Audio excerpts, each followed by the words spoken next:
Hi, this is the Apologist Bookshelf from Gary Zacharias. You've probably heard me say this before, but just about everything Greg Koukl puts out is gold. It's material that we all need to have. Well, he had this booklet, and I hope it's still available. It's great. It's called Faith is Not Wishing, 13 Essays for Christian Thinkers. So I will double check to see if it's still around. I hope it is, and you might be able to buy it used someplace. But it's a short booklet. It's, I don't know, just about 100 pages, and it covers these issues, and these are huge. Faith is not wishing. In other words, what does it mean to be a Christian and have faith? Is it just a leap in the dark? We've covered that already in a previous podcast. Number two, is God just a crutch?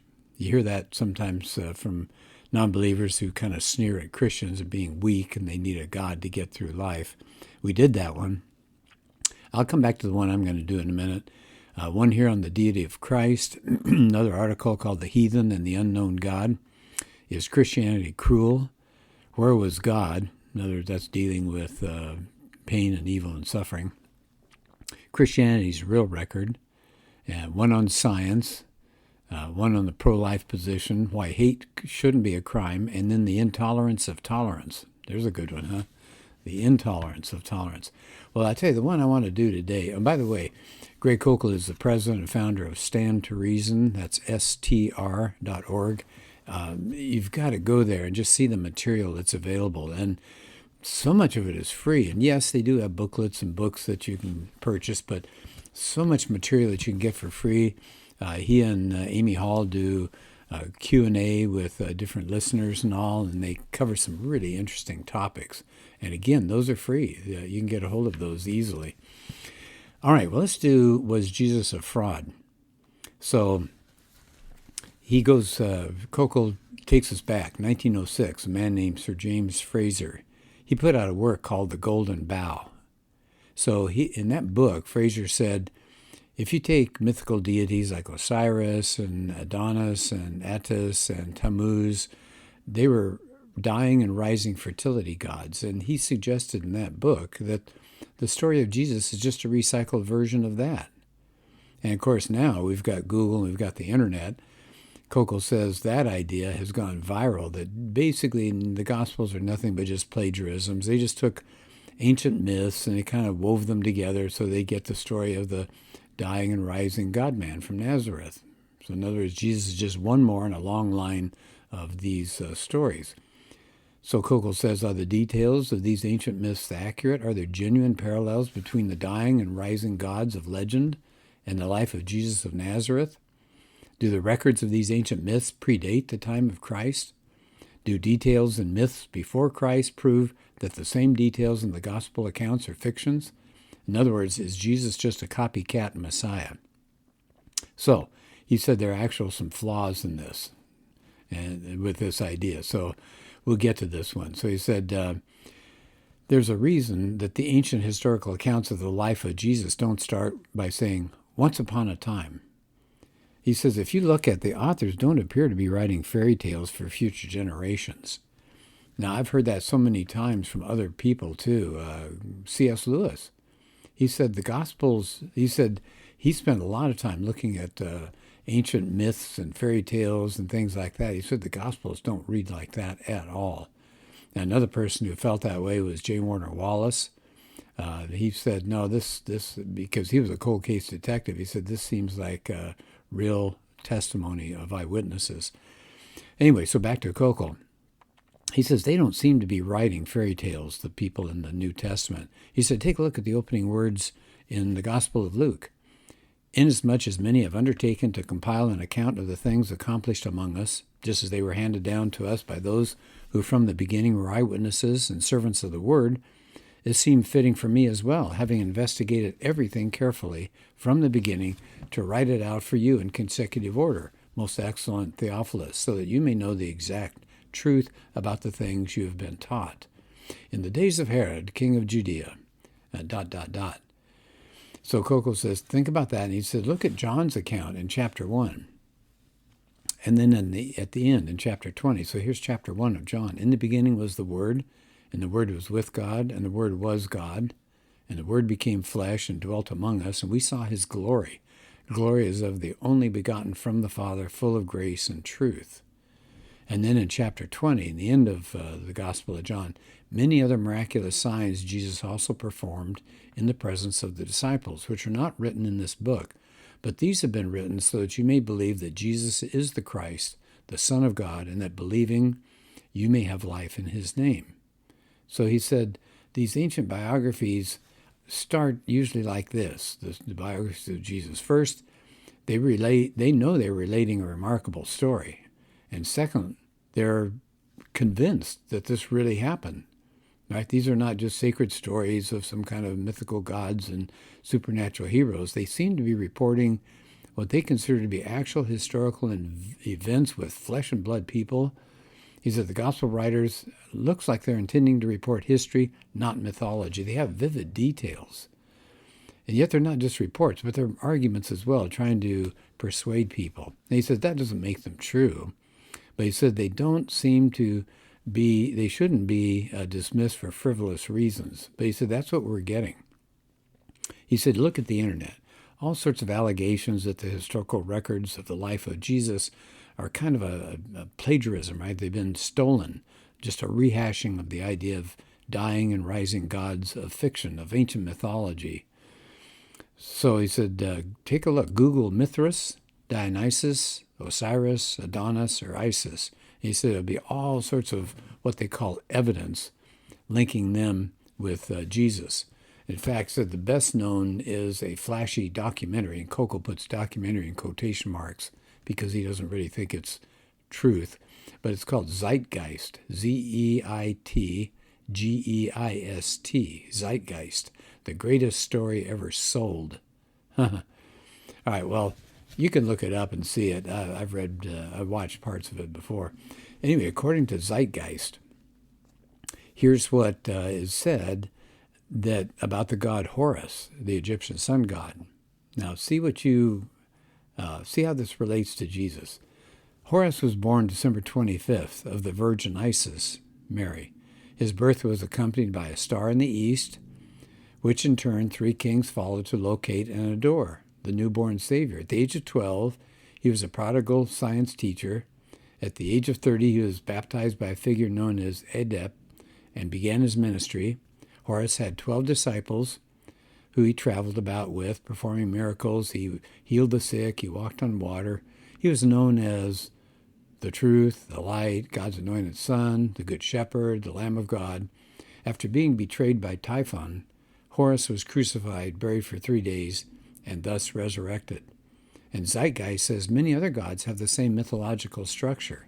And they start naming them. Attis, something like 1200 BC, born of a virgin. On December 25th, crucified, dead for 3 days, resurrected. Krishna, that's about 900 BC, born of a virgin with a star in the east, performed miracles, died, and was resurrected. Dionysus, around 500 BC, born of a virgin, December 25th, turned water into wine, was called King of Kings, God's only begotten son, died, and was resurrected. Then there's Mithras, that's about 1200 BC, born of a virgin. Are you ready? This is pretty repetitive, isn't it? December 25th, 12 disciples, performed miracles, dead 3 days, was resurrected, worshipped on Sunday. Osiris, Koukl says, that's the husband of Isis for the Egyptians. That's another popular contender for the idea of a dying and resurrected God. And there's a book that's out now by Ron Nash, one called The Gospel and the Greeks, The Case for the Real Jesus, that's Lee Strobel. And they start taking apart these stories that we're hearing in Zeitgeist and other places.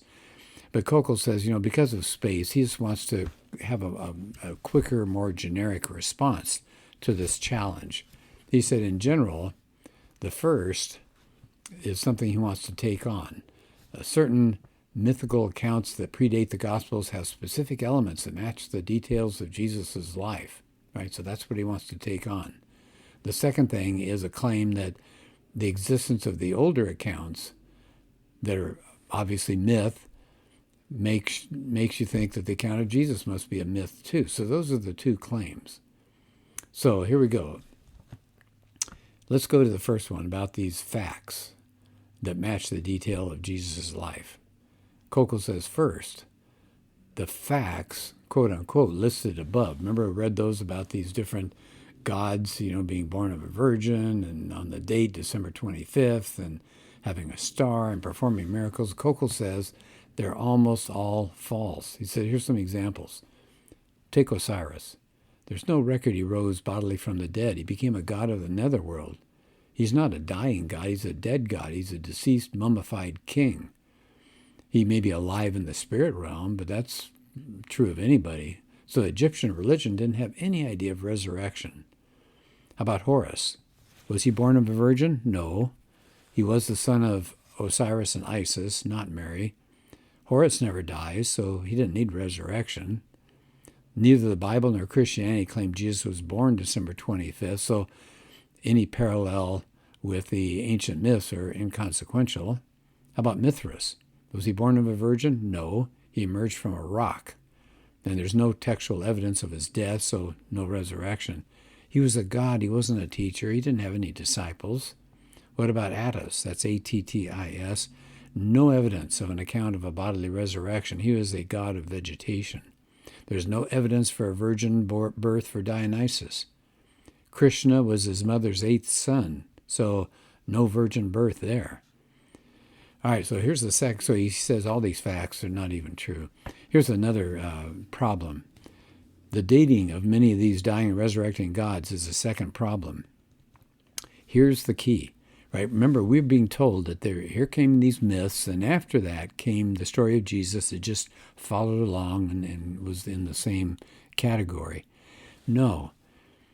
Mythical accounts of dying and rising gods post-date the time of Christ. I want you to think about that for a minute. Most of them post-date the time of Christ. There's no evidence, for example, of Mithra. There's no evidence for it until the end of the 1st century. There's supposed to be a bull at some Mithras sacrifice to be kind of like the atonement of Jesus. That doesn't show up until the 2nd century A.D., 200 years after Jesus. The 4 texts that talk about the resurrection of Adonis, that's the 2nd to 4th century A.D. What about the miraculous birth of Zoroaster? That's the 9th century A.D. So there's a book out. It's a huge book, Koukl says, called The Riddle of Resurrection. Concludes that even though some myths of dying and rising gods might predate the Christian era, the claims regarding Jesus of Nazareth are very different from them in 3 ways. 1, Jesus was a flesh and blood human. His resurrection happened in history at a particular place on earth. Secondly, the mythical resurrected deities are always tied to the seasons of the agricultural cycle. They die, they rise, depending as the crops rise or fail. Jesus' resurrection was a one-time event. It didn't have anything to do with the seasons. And third, Jesus died as a sacrifice for sins. There's no other account of atonement in any of these other mythological stories. So Mettinger, who wrote that book, The Riddle of Resurrection, he says, there is, as far as I'm aware, no evidence that the death and resurrection of Jesus is a mythological construct, drawing on the myths and rites of the dying and rising gods in the surrounding world. Okay. He says it has a unique character in the history of religions. So I think that is really good to know. All right, next section of this chapter. Koukl talks about Ron Nash in his book called The Gospel in the Greeks. And Nash gave some suggestions to help people to keep from being misled by these dubious claims that are made about Mithras and these others. Nash says, check the evidence in the primary sources. You look at the internet, you look at the web, and you'll find that the postings there, each site just quotes another one without a primary source document. So try to get as close as you can to the original source. Number 2, check the dates. Be sure the original records predate the accounts that are allegedly borrowed from them. Okay, that makes sense. Determine if the parallels are really parallel and significant. Similarities are often overstated. 4th, beware of Christian language and terms being read back into the ancient accounts.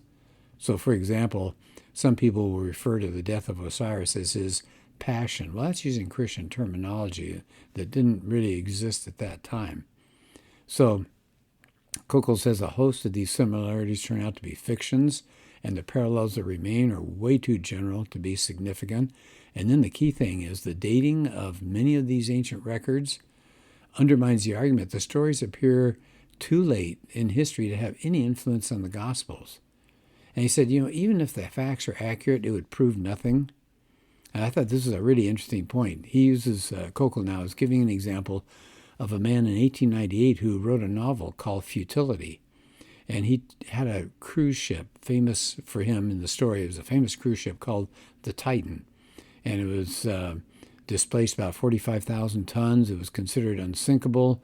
And yet, one night in April, it struck an iceberg and sank. Didn't have enough lifeboats, and a lot of people died. Well, that was 1898. That was fiction. 14 years later, the Titanic, the real ship, departed on England. We know the story. In April, hit an iceberg and sank. Didn't have enough lifeboats. And so Koukl said that was just a coincidence. He said, regardless of the similarity between the two accounts, the second one you wouldn't dismiss as an invention just because the first one was fiction, right? You'd have to look at the body of evidence for that and not think of it as just another fictional story. I thought that was a good point. So they said, there's a misstep here. The New Testament account is presumed false from the beginning, and then the ancient accounts are invoked to explain the fiction. And so he says the argument of zeitgeist turns out to be circular. It assumes what it intends to prove. He said, imagine introducing, this is Koukl again, imagine introducing yourself to a stranger. And you share some information like, where you're born, what school you attended, and things like that. And he says, you're a liar. And you say, what? He says, yeah, in the past 3 months, 12 other phonies have tried to pass off the same story. And you say, well, I've got identification. And he ignores it. He says, you're a fraud like the rest. But he won't look at your evidence. You'd probably be mystified. So no imposter of the past could logically foreclose on the possibility you might be the genuine article. You've got to have the evidence. So Koukl says in the same way, you have to show that Jesus is a fiction before he starts explaining how the fiction came to be. So to evaluate Jesus' claims, we have to look at his credentials, not the phony credentials of prior imposters. Koukl says zeitgeist. He said you approach that's an evasion. That's not an argument. You look at Jesus, the primary source historical documents about him, Matthew, Mark, Luke, John, deal with those. Don't dismiss them and just talk about, they're connected with these dying and resurrecting gods. Now, Koukl, as he wraps up this chapter, says, scholars, both liberal and conservative, agree that Jesus of Nazareth was a man of history. So I won't take the time on that. But, there's no good evidence, he's saying, for the existence of any ancient mythological character. We have no evidence. No evidence for Osiris. No evidence for Horus, Adonis, on and on. But there is an abundance of evidence for Jesus. Right? So you got Jesus in a very different camp than you do these mythological characters. So I think that's really good. I hope that was useful to you. He says at the end here, nothing in the zeitgeist movie, Recycled Redeemer Theory, suggests Christians have misplaced their confidence. It says the facts are unreliable, the thinking is unsound. Yeah. So I think that's the key there. Again, so that's one chapter in the book, Faith is Not Wishing. I guess if you had to summarize it, you'd say that there's not a very close connection between Jesus and these other dying and rising gods. A lot of that's been made up. And then secondly, most of the information coming about these ancient gods came after the time of Jesus. It's the story of Jesus that influenced those stories. All right, so that's Koukl's take on that. 13 essays in here. Yeah, I think you'd enjoy reading them. Well, let's wrap up this podcast, and I hope you consider this book as well as so many others to add to your shelf. And in the meantime, if I can answer any questions, feel free to contact me, the Apologist Bookshelf at gmail.com. I'd be glad to get back to you. Thanks for being part of today's podcast.